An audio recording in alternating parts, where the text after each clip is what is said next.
Good morning, and welcome to another episode of Cyber Secrets. In this episode, we're going to be talking about some hardware, basically data recovery for the click of death, covering firmware corruption, replacement of the PCB board, and the good old head stack replacement. Let's get started.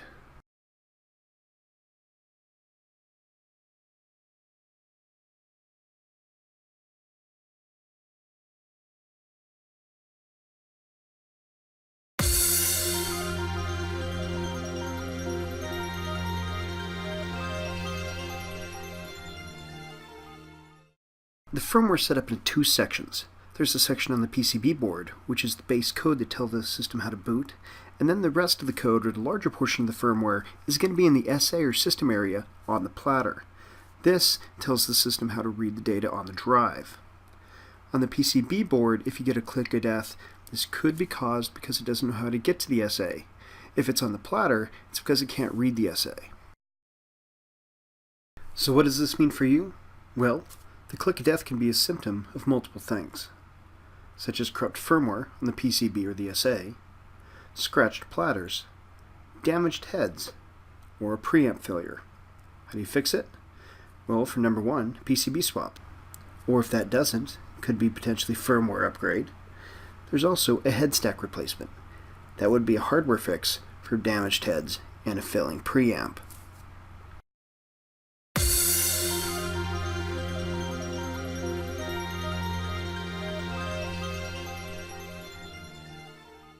This is a mobile clean room that I'll be using for the rest of the demonstration. It's from SAS, or Sentry Air Systems. Now that we're in our clean room, I'll explain a few things. We have screwdrivers on the right-hand side. We have tweezers. We even have finger cots. The finger cots are going to prevent the fingerprints from getting on the platter, because once you do, grime and gunk is going to get caught in those fingerprints, or the oils from your fingerprints, and potentially destroy the drive. On the left-hand side, we have an actuator remover, and on the top, we have a multiple platter remover, because we don't know what's going to be inside these drives specifically. On the bottom right-hand side, we have pieces of paper. These pieces of paper are going to be used if there's multiple heads, or multiple platters. This will keep the heads from touching, because if the heads touch, it's going to destroy the heads, and you have to have another donor. So at this point, I wanted to show you 160 gig drive on one, 160 gig on the other. We want the donor and the source to be as close together as possible, such as the make and model number. You also want the manufacturer, the same plant. You also want the same head stack assembly. You also want the same memory, if there is going to be memory, inside the drive. With that being said, once we have everything as identical as possible, head stacks, you do need identical. Firmware, you're going to need identical if you don't have a PC3000. So now that we have everything as close together as possible, let's get started. Again, just as a reminder, you need to have everything as close together as possible. So, the first thing you're going to have to do, now that everything's matched, because it's click of death, we're going to open up the drive. So this unfortunately takes a little bit of time. With that said, it's a really good idea to make sure that you're as anal retentive as possible on where you put the screws. Some people even get a piece of cardboard, they'll draw out the drive, and then they'll put the screws in holes related to where they would be in a real drive. Some people will even use a pillbox whenever doing this. But either way, you need to take off the screws so you can get the faceplate off.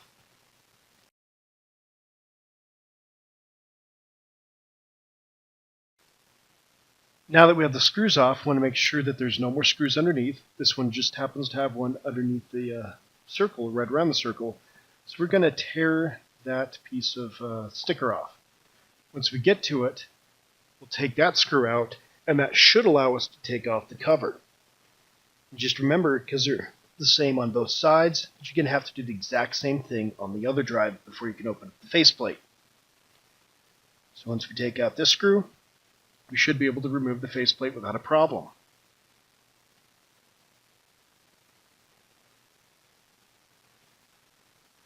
As you can see, again, we are in a clean room, so that's going to minimize the debris that's going through.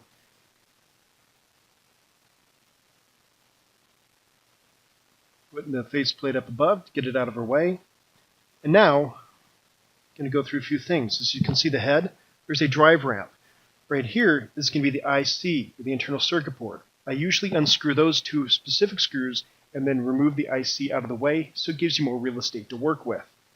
If you have really small hands and if you're comfortable with it, you may not need to, but it makes it a lot easier for most people. So once we remove that out of the way, we should have direct access to where the heads are. Just put it to the side. And now you have a lot more room. So again, we're going to do the same thing with the other drive. This takes a lot of time, so we're going to fast forward through it. Now, both faceplates are off. We're going to do the same thing with this internal circuit board. Once we remove it, put it to the side just like on the one on the left. And basically what we're going to do is take the heads from the donor on the left and then put them to the source on the right. This is the one that we want to recover the data from. If you look really closely, you can see this only has half a head. So it's only writing to one side of the platter, the bottom side. This makes the head swap a lot easier. If there's multiple heads, it makes it a little bit more difficult. But to get to the heads, we're going to have to remove the magnet on top. So we take the screws out. Not all of the magnets do have screw pairs. This one does. Once we do that, we're going to then get to the magnet or the hammer, the actuator remover, put it on, and then pull that top magnet directly off. Now we have direct access to the heads. Without doing this, you're not going to be able to get the heads out. As you notice, it is on a drive ramp, so you don't really have to worry about the platter that much. There's also a lock. We just took that lock out, and that lock keeps the heads from falling off the platter. But since this only has half a head, it's not really going to matter that much. So you can see, if it did have a head pair, I'd have to separate them somehow, and that's what the paper at the bottom right-hand side would have been for. But since there's not, we're just going to go and take it out. Move straight up off that post where the original screw is holding into. Just to show you again, it only has one head, so you don't have to worry about two heads touching each other. So this is actually a relatively easy head swap. And we're going to do the same thing with the other drive. So in the end, after we take the actuator off, for the top half of the actuator, we're going to remove the whole head stack, which includes the head stack, the voice coil, the ribbon cable, and the IC, and put it directly into the one we're trying to repair. So again, once the actuator, or half the actuator is off, we just pick straight up. Right after we take out the pin. Now there's nothing impeding it. Move straight up and move straight over to the other drive.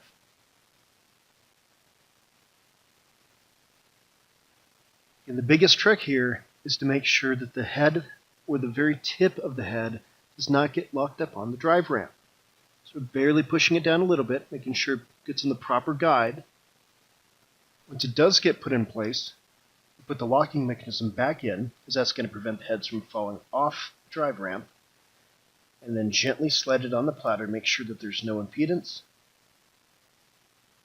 Put the IC back in, and then put everything back together. And again, this does take time, so we're going to fast forward. Now that we have the drive that was bad, we just did a head swap, should be able to go directly to another system, plug it in, and it's probably going to work.